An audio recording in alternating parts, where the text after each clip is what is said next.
नमस्कार, स्वागत है आपका मेरे YouTube चैनल ITI 360 डिग्रीज में। आज इस वीडियो के माध्यम से हम स्टडी करेंगे इंजीनियरिंग ड्राइंग शीट के बारे में। मैंने अपने पिछले वीडियो में आपसे प्रॉमिस किया था या वादा किया था कि मैं इंजीनियरिंग ड्राइंग शीट के ऊपर एक अलग से वीडियो लाऊंगा जिसमें मैं आपको बताऊंगा कि आपको कौन सी ट्रिक अपनानी है। आपको कोई भी ड्राइंग शीट का माप याद नहीं रखना है, उस ट्रिक के द्वारा आप सारी ड्राइंग शीट का माप अपने आप निकाल लेंगे।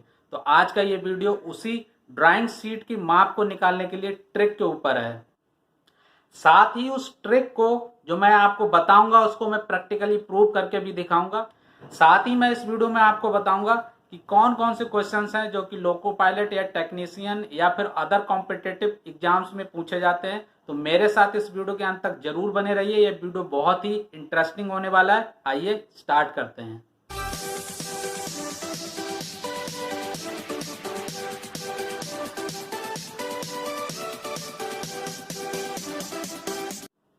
चलिए, तो सबसे पहले हम चर्चा कर लेते हैं इंजीनियरिंग ड्राइंग शीट के बेसिक्स के बारे में। उसके बाद मैं आपको बताऊंगा कौन सी ट्रिक अपनानी है जिससे आप सारी ड्राइंग शीट के माप अपने आप कैलकुलेट कर सकते हैं। एक इंजीनियर अपनी पूरी ड्राइंग शीट या ड्राइंग पेपर पे ही बनाता है।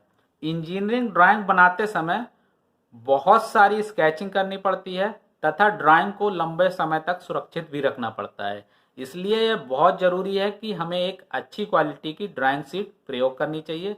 अगर हम खराब क्वालिटी की ड्राइंग शीट प्रयोग करेंगे तो या तो वो फट जाएगी या फिर उस पर स्केचिंग बढ़िया से नहीं हो पाएगी और उसे हम लंबे समय तक सुरक्षित भी नहीं रह सकते हैं। इसलिए ड्राइंग बनाते समय ड्राइंग शीट का चयन बहुत ही अच्छी क्वालिटी का करना चाहिए। ब्यूरो ऑफ इंडियन स्टैंडर्ड या BIS के अनुसार ड्राइंग शीट 6 प्रकार की होती हैं: A0, A1, A2, A3, A4 और A5, जिसमें A0 का माप है 841 mm गुणा 1189 mm, A1 का माप है 594 mm गुणा 841 mm, A2 का माप है 420 mm गुणा 594 mm, A3 का माप है 297 mm और 420 mm, A4 का माप है 210 मिलीमीटर गुणा 297 मिलीमीटर, A5 का माप है 148 मिलीमीटर गुणा 210 मिलीमीटर। दो क्रमशः ड्राइंग शीट का क्षेत्रफल का रेशियो 1:2 होता है। उदाहरण के तौर पे हम ले लेते हैं A5 का क्षेत्रफल अनुपात में A4 का क्षेत्रफल। तो A5 का साइज है 148 गुणा 210 मिलीमीटर। इसको हम डिवाइड करेंगे 210 मिलीमीटर गुणा 297 मिलीमीटर। 210 मिलीमीटर से 210 मिलीमीटर कट जाएगा, 148 डिवाइडेड बाई 297 और ये आता है 1/2। इसलिए हमेशा क्रमशः दो ड्राइंग शीट का क्षेत्रफल 1:2 या 1:2 होता है। A0 ड्राइंग शीट का क्षेत्रफल 1 मीटर स्क्वायर होता है। यह परीक्षाओं में बहुत क्वेश्चन पूछा जाता है कि कौन सी ड्राइंग शीट का क्षेत्रफल 1 मीटर स्क्वायर होता है। तो इसका आंसर होगा A0 drawing sheet. Drawing sheet की चौड़ाई से लंबाई का रेशियो या अनुपात कितना होता है? तो यह अनुपात होता है 1/√2। चलिए इसे हम एक उदाहरण से समझ लेते हैं। A0 एक उदाहरण ले रहे हैं। इसकी जो चौड़ाई है वो 841 मिलीमीटर है और इसकी लंबाई है वो 1189 मिलीमीटर है। तो 841 को हम 1189 से डिवाइड करेंगे तो 0.707 आएगा और 1/√2 की वैल्यू जब हम कैलकुलेट करेंगे तो वो भी 0.707 आता है। तो किसी भी एक ड्राइंग शीट की चौड़ाई से लंबाई का अनुपात 1/√2 होता है। चलिए अब हम चर्चा कर लेते हैं उस ट्रिक के बारे में जिसका आपको इंतजार था। ड्राइंग शीट के माप निकालने के लिए ट्रिक पे आने से पहले मैं आपको 2-3 बेसिक चीज बता दे रहा हूं जो आपको हमेशा याद रखनी है।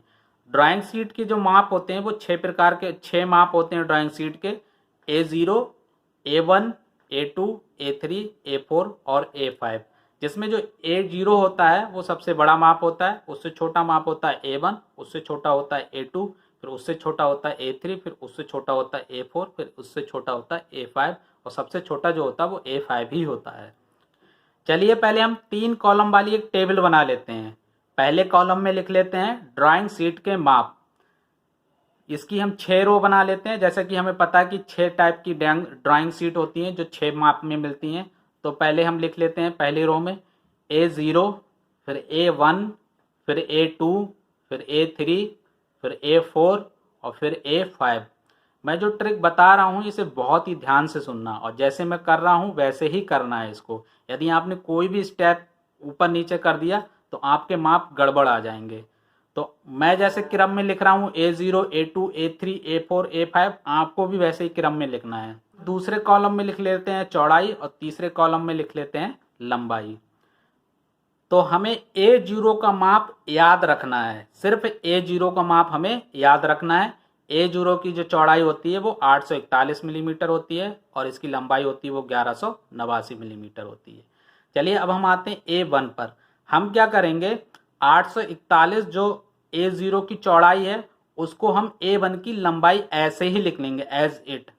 तो हमने यहाँ पर लिख लिया, और जो A0 की लंबाई है उसको हम डिवाइड करेंगे 2 से, तो ये आएगा 594। दशमलव का पोर्शन जो होता है हम उसको छोड़ देते हैं, तो इसको हम 594 लिख लेंगे। तो हमारा A1 का माप हो गया 594, इसकी चौड़ाई है, और 841 इसकी लंबाई है। अब हम A2 का माप निकालेंगे।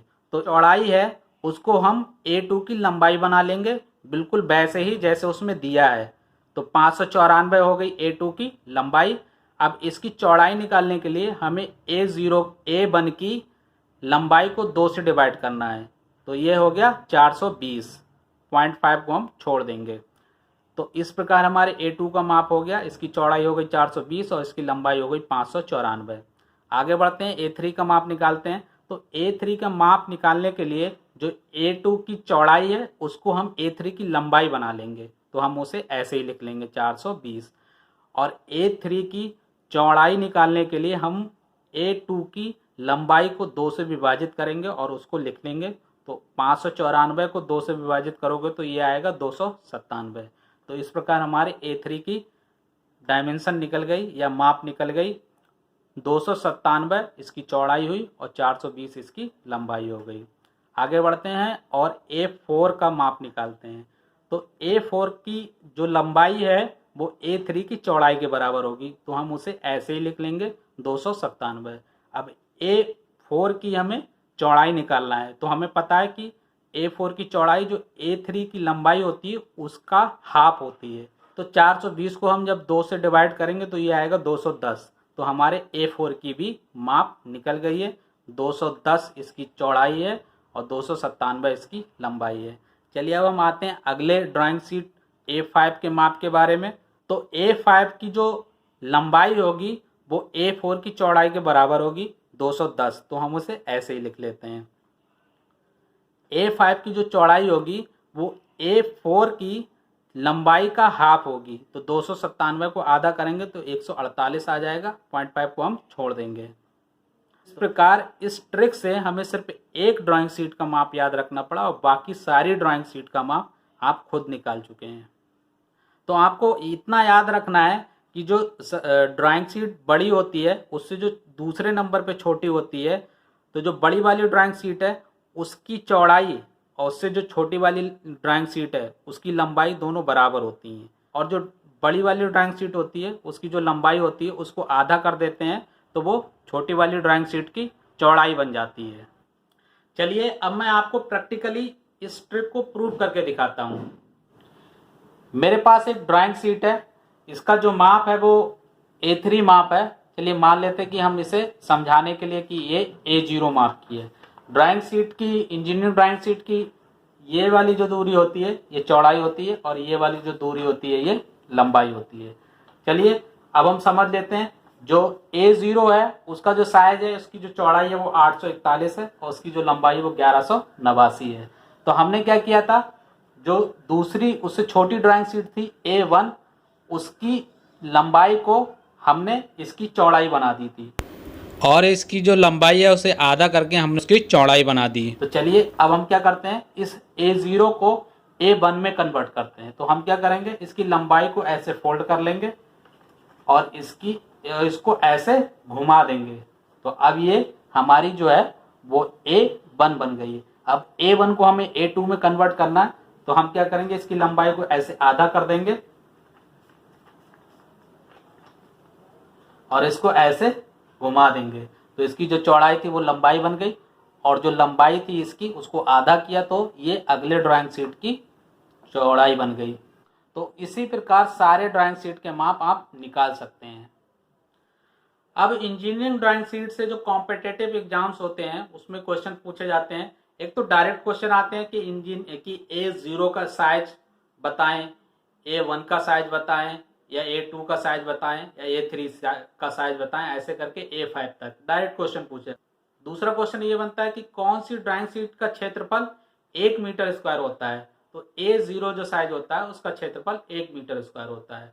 फिर अगला क्वेश्चन बनता है कि एक ड्राइंग शीट के चौड़ाई से लंबाई का अनुपात कितना होता है, तो वो होता है 1/√2, जो कि मैं अभी आपको पहले बता चुका हूं। फिर अगला क्वेश्चन बनता है कि क्रमशः एक छोटी ड्राइंग शीट और एक उससे बड़ी ड्राइंग शीट दोनों के क्षेत्रफल में कितना रेशियो होता है, तो ये रेशियो होता है 1:2। तो यही सारे क्वेश्चंस हैं जो कि कॉम्पिटिटिव एग्जाम्स में पूछे जाते हैं। तो ये थी जानकारी इंजीनियरिंग ड्राइंग शीट के बारे में। तो यदि आप मेरे चैनल पे नए हो तो मेरे चैनल को सब्सक्राइब कर लें, बेल आइकन दबा लें, ताकि आने वाले इंजीनियरिंग ड्राइंग के वीडियोस आप तक पहुंचते रहें। आपका बहुत बहुत धन्यवाद।